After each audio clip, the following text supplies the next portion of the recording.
اعوذ باللہ من الشیطان الرجیم بسم اللہ الرحمن الرحیم.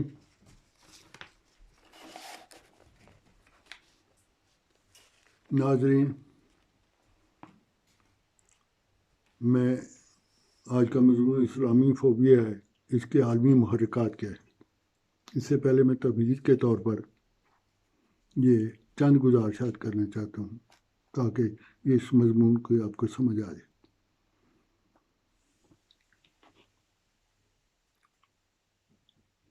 اسلام وہ واحد مذہب ہے جس میں کسی قسم کی کوئی فرقہ بندی نہیں.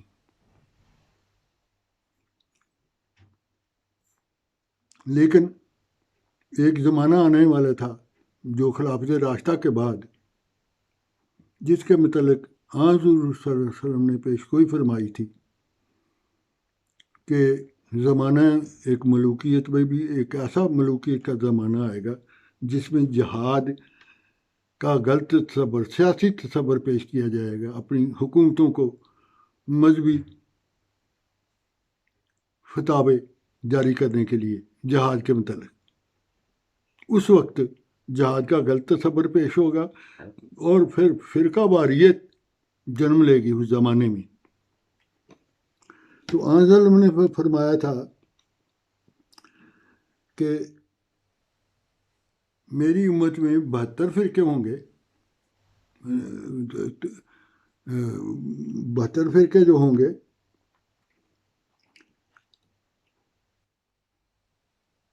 اسرائیل کے 72 فرقے تھے، میری عمر میں 73 فرقے ہو جائے، ایک صرف فرقہ ناجی ہوگا. اور ان فرقہ واریت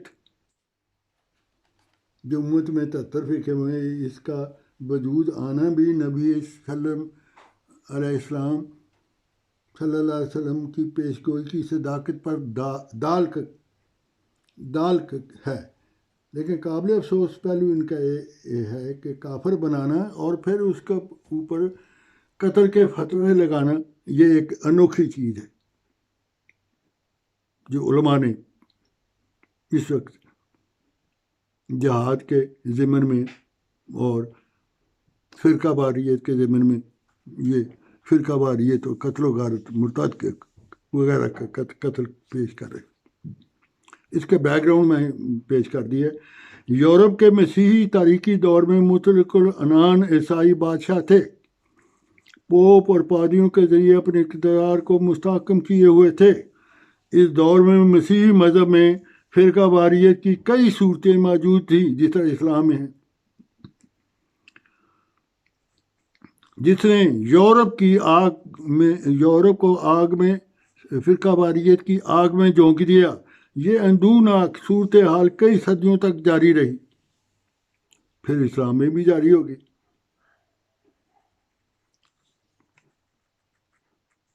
لیکن میں وہ ساری تاریخ کو دہرانا نہیں چاہتا. جنرل ضیاء کے دور آمریت کا موازنہ کرنے میں ہمیں گہری مماثلتیں نظر آتی ہیں فرقہ واریت کی اور جہاد کی، غلط جہاد کے تصور کی. فوجی جنرل کے دور میں فرقہ واریت میں انتہا پسندی اور شدت پسندی اپنی انتہا کو پہنچ گئی.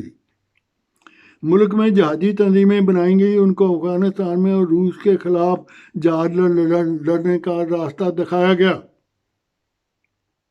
دوسری جانب اقلیتوں کے لیے یہ لازم قرار دیا گیا کہ وہ اکثریت کے سامنے ہاتھ باندھے کھڑی رہیں. ملک میں یہ جہادی تنظیمیں افغانستان میں روس کے خلاف بھی، جیسے کہ بتایا گیا، جنگ جاری تھی. اور یہ بھی بتایا گیا کہ اختلاف عقیدہ کی بنا پر فرقہ احمدیہ کے علاوہ شیعہ مسلک کے افراد کو قتل کو روا رکھا گیا اس زمانے میں. بعد میں انتہا پسندی کو اس قدر فروغ حاصل ہوا کہ مسلمان کی گردن کاٹنے لگا. ٹارگٹ کلنگ کا سلسلہ پاکستان کے شہر اور قصبوں میں جاری ہو گیا. مسلم یا غیر مسلم اقلیتوں کے شہریوں کے بنیادی حقوق خواہ بن کے رہ گئے. فوجی ڈکٹیٹر کے سامنے کوئی سیاستدان رہنما اقلیت کے انسانی حقوق کا نام لینے کے لیے تیار نہیں تھا۔ انہیں ڈر تھا کہ حکومتی اکثریتی ٹولہ جو ضیاء الحق کے ارد گرد ہے، جماعت اسلامی اور دیوبندی، ناراض نہ ہو جائیں۔ سلیم شہزاد ایک نامور رپورٹر صحافی نے اپنی کتاب میں تحریر کیا ہے کہ انتہا پسندی کو سب سے زیادہ ضیاء الحق نے دیوبندی فرقہ جو ہے، جماعت اسلامی اور دیگر فرقے جو ہیں، یہ فضل الرحمان کے ذریعے متعارف کرایا گیا، اور جماعت اسلامی کا شعبہ طلبہ سن 1943 میں کھولا جا چکا تھا۔ سن 1970 میں اس تنظیم نے اپنی طاقت کی دھاک ملک میں تمام مدرسوں اور کالجوں میں بٹھا دی تھی۔ خصوصاً کراچی اور پنجاب کی یونیورسٹیوں میں انتہا پسندی نے بہت طاقت پکڑ لیا۔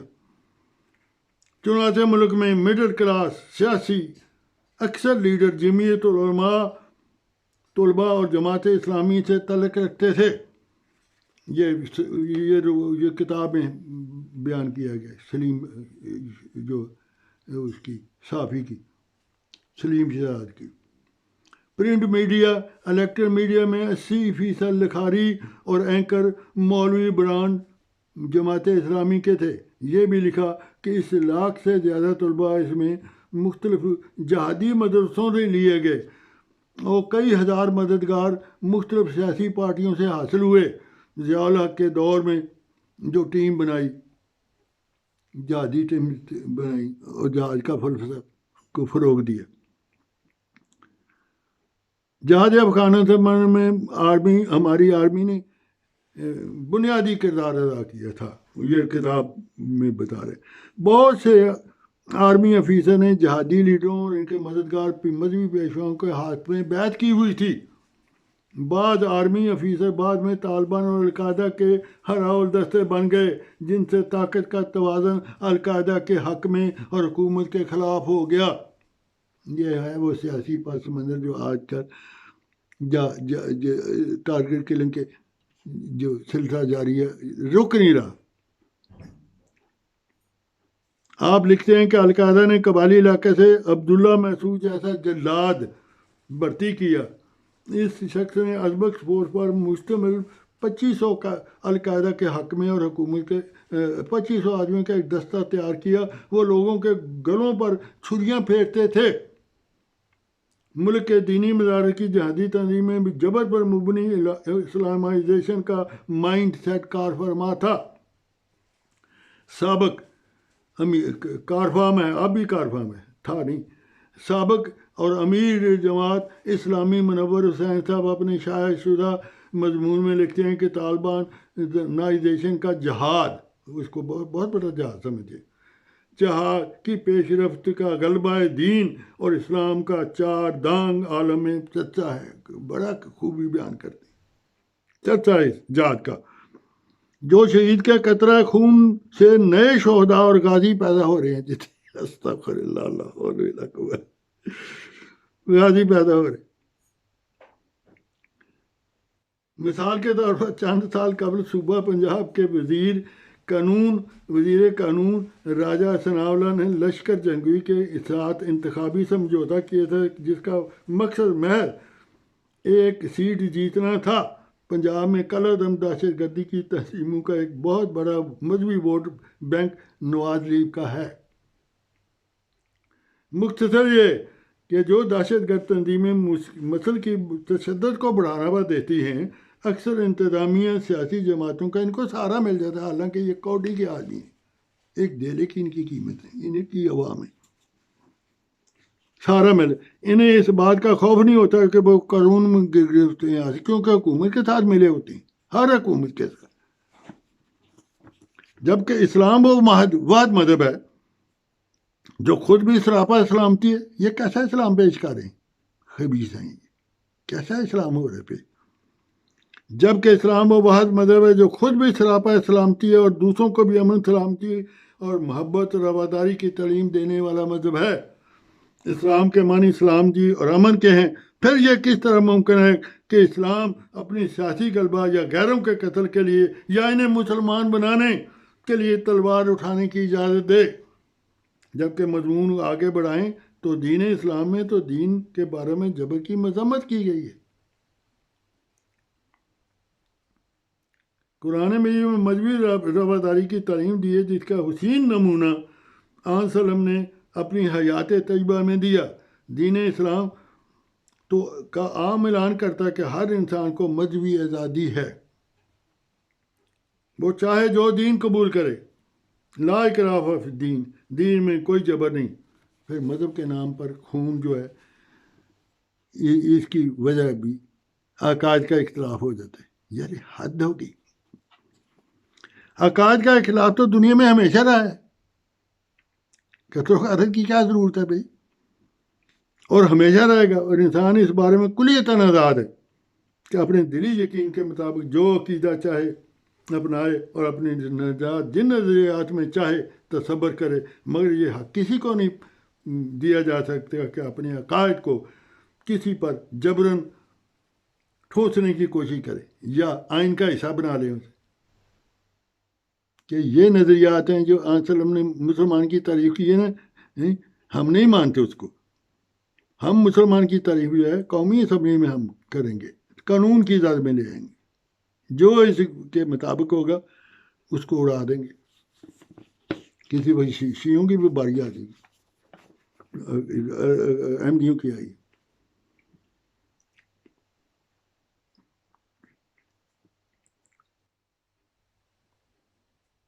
یہ جبرن کا سوال ہی نہیں کہ اس میں اسلام میں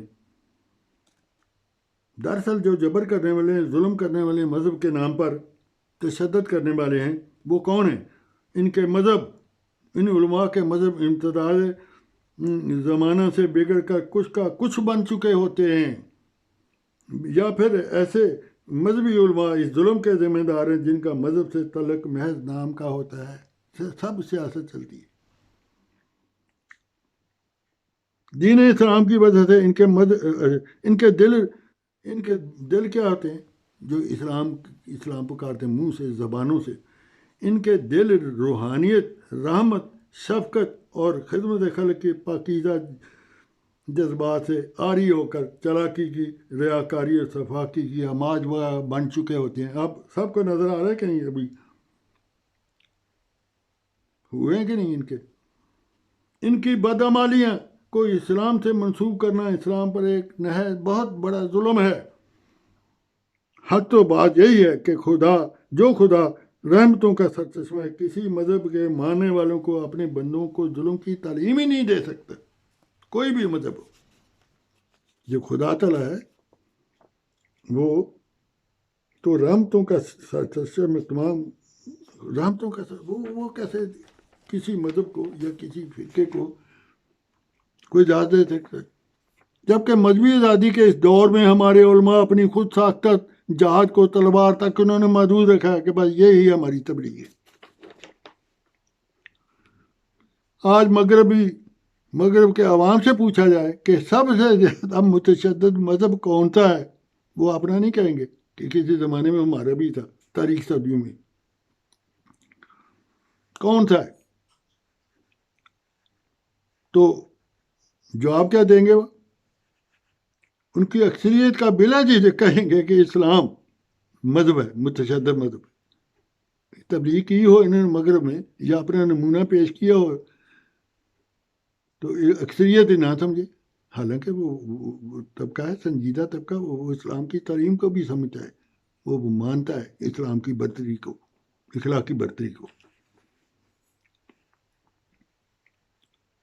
جبکہ پوری دنیا، عصر حاضر کی بات کر رہا ہوں، جبکہ پوری دنیا امن و سلامتی اور حقوق کے نام پر اکٹھی ہو رہی ہے اور ہم فرقہ واریت میں پھنسے ہوئے، استغفر اللہ۔ لیکن مشرقی دنیا کی اکثریت جو جہادی ملاؤں کے پیروکار ہیں، یہ وہ وجہ ہے۔ وقت کے امام کا انہوں نے انکار کیا ہوئے پیروکار ہے، وہ فرقہ واریت اور لسانی و علاقائی تعصب، انتہا کی مذہبی جنونیت، پسماندگی اور جہالت جیسی بیماریوں سے چھٹکارا حاصل کرنے کے لیے تیار نہیں۔ ان بادشاہوں کی بھی سیاست نہیں چلتی جب تک مذہب کا سہارا نہ لیا جائے۔ جبکہ متشدد ملا کے خود ساختہ جہادی عقیدہ کی وجہ سے بالخصوص ان کے پیروں و کاروں کو نفسیاتی طور پر ان کا ذہنی توازنی نفسیاتی طور پر انہیں اپنے آباء و اجداد کے ہاتھ میں تلوار ہی لہراتی نظر آ رہی ہے. یہ تلوار سے ہی سارا دنیا میں فتوحات حاصل کرنی چاہیے، کیونکہ شعوری طور پر تلوار طاقت کا مظہر ہوتی ہے. وہ اسے ایک نظر سے دیکھتے ہیں، بس طاقت کی نظر سے دیکھتے ہیں تلوار کو. فلاں موقع پر جب کسی نے مخالفت کی یا اپنی بات منوانی چاہیے، تلوار لہرائی اور سر قلم ہو کر ادھر جا پڑا. انہیں بات یہ سمجھ ہی نہیں آتی کہ تلوار کے مقابلے پر عقل اور دلیل کی کاٹ گہری اور پائیدار ہوتی ہے. کیونکہ دلائل سے کام لینے سے آری ہو چکی ہوتی ہے. اس لیے تلوار ہی سب کچھ نظر آتی، کوئی دلیل نظر نہیں آتی.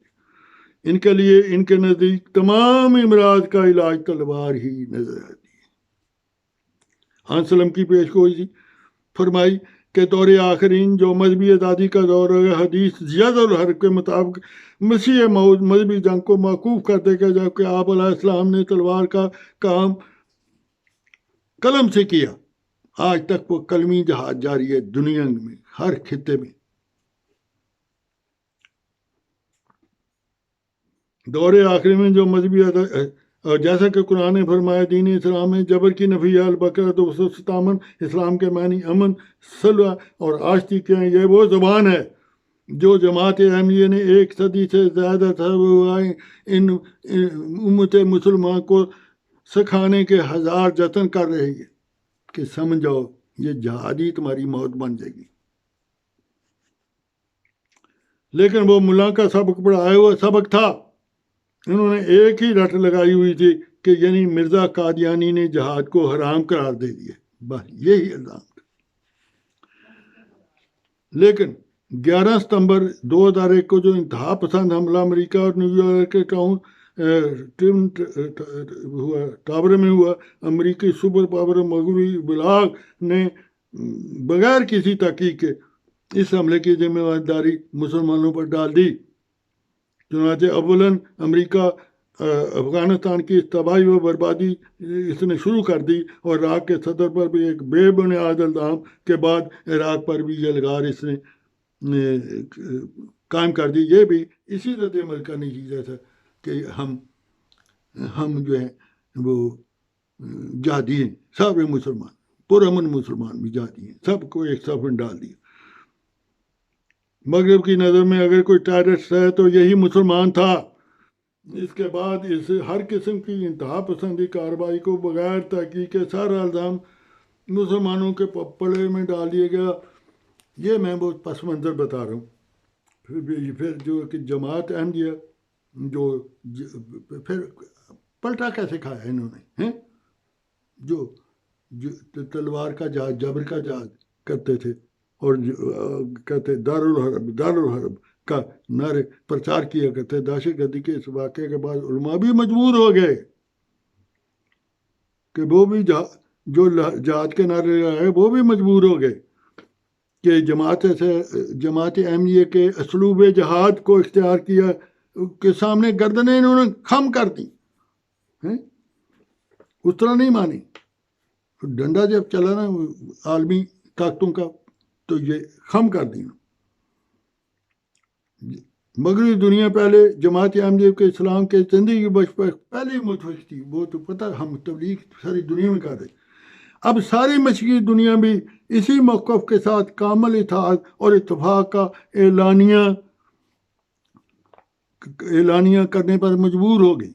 یہ اعجاز تھا، یہ معجزہ تھا کہ حضرت مسیح موعود علیہ السلام کے اسلوب جہاد جس کی طرف سے روز اول سے ہم جماعت احمدیہ مسلمانوں کو امام ہمارے امام جو تھے آخری زمان وہ توجہ بھی دے رہا ہے، جماعت بھی دے رہا ہے. اے کاش امت مسلمان جہاد کے مسئلے پر مامور زمانہ، حکم اور عدل اور وقت کے امام کی آواز پر کان دھرتے تو انہیں ان دکھوں کا اور کرب کا سے نہ گزرنا پڑتا جو گزر رہے ہیں اس وقت. جس کی وہ کثرت آج مسلمان ہی نہیں بلکہ غیر مسلمان بھی محسوس کر رہے ہیں۔ چنانچہ آن کے فرمان کے مطابق آنے والا مسیح مذہبی آزادی کے دور میں جہاد بالسیف کو موقوف کر دے گا جب تک جہاد کی مذکورہ شرائط ظاہر نہ ہو جائیں۔ آن صلی اللہ علیہ وسلم نے یوں فرما چکا ہے، سید کونین مصطفیٰ عیسیٰ مسیح کر دے گا جنگوں کا التوا۔ یہ حضرت مسیح مولا انہوں نے فرمایا۔ اسلامی جہاد کی حقیقت اور جماعت احمدیہ کا تھوڑا سا پیش کر دوں موقف۔ ایک حق کا متلاشی، اب غیر مسلموں کی بات کر رہا ہوں، جو سابقہ مذہب اپنے سابقہ جتنے مذاہب کو دیکھتا ہے وہ قبول مذہب کے معاملہ میں جو جبر و تشدد کو جائز قرار دیتے ہیں سارے مذاہب، اس سے بگڑے ہوئے مذاہب ہیں، پھر وہ مختلف اسلامی فرقوں کو بھی ایسی حالت میں دیکھ دیتے یہ بھی اسی رنگ میں رنگین ہے تو میں کدھر جاؤں؟ حیران میں پریشان ہو سوچنے پر مجبور ہو دیتا ہے کہ مذہب تو آزادی عدم کی تعلیم جو دیتا تھا وہ کہاں ہے؟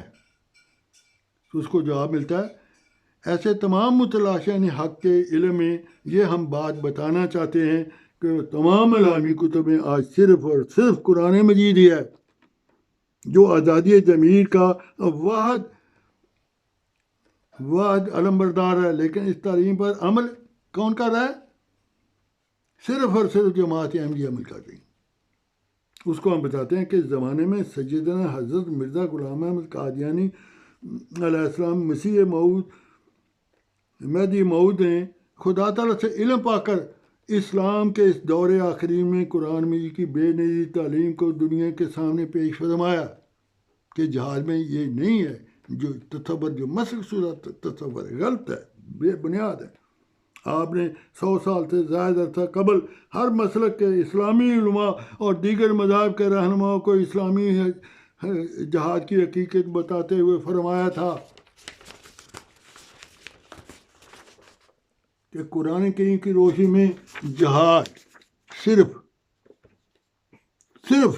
اس وقت فرض ہوتا ہے جب کوئی قوم مسلمانوں پر جبراً خدا کی عبادت سے اسے روکے، اس کے علاوہ اسلامی غلبے کے لیے کسی مقصد میں، سیاسی ہو کچھ ہو، کسی مقصد کی خاطر جنگ جائز ہی نہیں۔ یہ فتویٰ تھا آن سلم کی جہاد کی تصور کی روشنی میں۔ آپ نے فرمایا چونکہ آج مذہبی آزادی کے اس دور میں کوئی قوم بھی مسلمانوں پر اپنا مذہب زبردستی نہیں ٹھونستی نہ رہی ہے اور نہ ہی عبادت سے روکا جا رہا ہے، لہذا اس دور میں تلوار کا جہاد اس وقت تک ملتوی ہے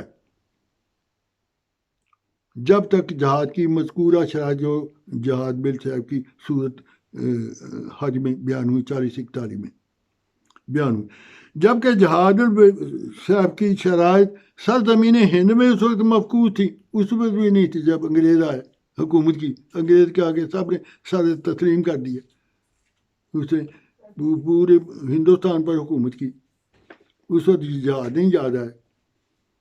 اس لیے امام رمضان کا یہی فتویٰ تھا کہ قتال والا جہاد جائز نہیں۔ آپ نے لکھا کہ اس زمانے میں اس ملک میں جہاد کے اسباب ہی موجود نہیں۔ تحفہ گولڑیا صفحہ 30۔ ابتدائی اسلام میں دفاعی لڑائیوں اور جسمانی جنگوں کے لیے بھی ضرورت پڑتی تھی، اس لیے کوئی دلیل کی بات ہی نہیں کوئی سنتا تھا، بجائے کہ پرامن شہریوں پر تلوار مسلط کر دیتے، جنگیں مسلط کر دیتے۔ دعوت اسلام کرنے والوں کا جواب دلائل سے نہیں بلکہ تلوار سے دیا جاتا، اسے لاچار جواب الجواب تلوار سے کام لینا پڑا آن سلم کو۔ لیکن مذہبی آزادی کے اس دور میں اور قلم، دلائل اور اسلام پر نکتہ چینیاں کی جاتی ہیں، یہی وجہ ہے کہ اس زمانے میں خدا تعالیٰ نے چاہا کہ سیف یعنی تلوار کا کام قلم سے لیا جائے اور تحریر اور مقابلہ کر کے مخالفوں کو پست کیا جائے۔ اس لیے اب کسی کی شایان شان نہیں کہ قلم کا جواب تلوار سے دینے کی کوشش کرے، گر حفظ مراتب نہ کنی زندگی کی ملفوظات جلد اول صفحہ 58-59۔ بس یہ جہاد کی برکتیں ہیں، جو دور جہاد یہ عالم اسلام میں جو جہاد جاری ہوا تھا، یہ بس جہاد کی برکتیں ہیں جس کے فتوے علماء نے اپنی کتابوں میں دیے ہوئے ہیں، جس کے ذریعے کثرت مرتاد اور منافرت پیدا کی، نفرت پیدا کی، اور کفار کے بارے میں منافرت کے فتوے بھی دیے گئے۔ اور اس چیز سے آج سے 100 سال قبل معمور زمانہ سیدنا حضرت اقدس مرزا غلام احمد قادیانی علیہ السلام نے منع فرمایا کہ منع ہو جاؤ، تو نے ان کافروں کے سامنے گردنیں بھی تو یہ جھکانی پڑیں گی، منع ہو جاؤ۔ پر جہاد کی یہ برکتیں ہیں کہ جس کے فتوے علماء نے اپنی کتابوں میں دیے، جس کے قطر مرتاد منافرت کے دیے، کفار کے بارے میں منافرت کے فتوے دیے گئے، اس چیز سے آج سے جو فرمایا تھا کہ منع کیا تھا کہ فرمایا کہ صدق سے میری طرف آؤ، اس طرح نہیں، صدق سے میری طرف آؤ، اسی میں خیر ہے، ہیں درندے ہر طرف، میں ہوں عافیت کا حصار۔ کاش مسلمان اس عافیت کے حصار کی یعنی امام وقت کی بات مان کر صدق صداقت سے اس کی طرف رجوع کرتے، ان کو افغانستان میں بھی جہاد نہ کرنا پڑتا، اور نہ کسی سے قتل، اور افغانستان کو پاکستان میں جہاد نہ پڑتا، پاکستان کو افغانستان میں جہاد کرنا نہ پڑتا۔ لہذا ان بدترین علماء نے بجائے معمور زمانہ کی رجوع کرنے کی بجائے دشمنان اسلام کی طرف رجوع کیا، اور جہاد کے مطلب وہی زبان، وہی قلم استعمال کی جو یہود یا نصارہ آریہ کے لوگ اپنی کتب میں اسلام کے متعلق استعمال کرتے تھے۔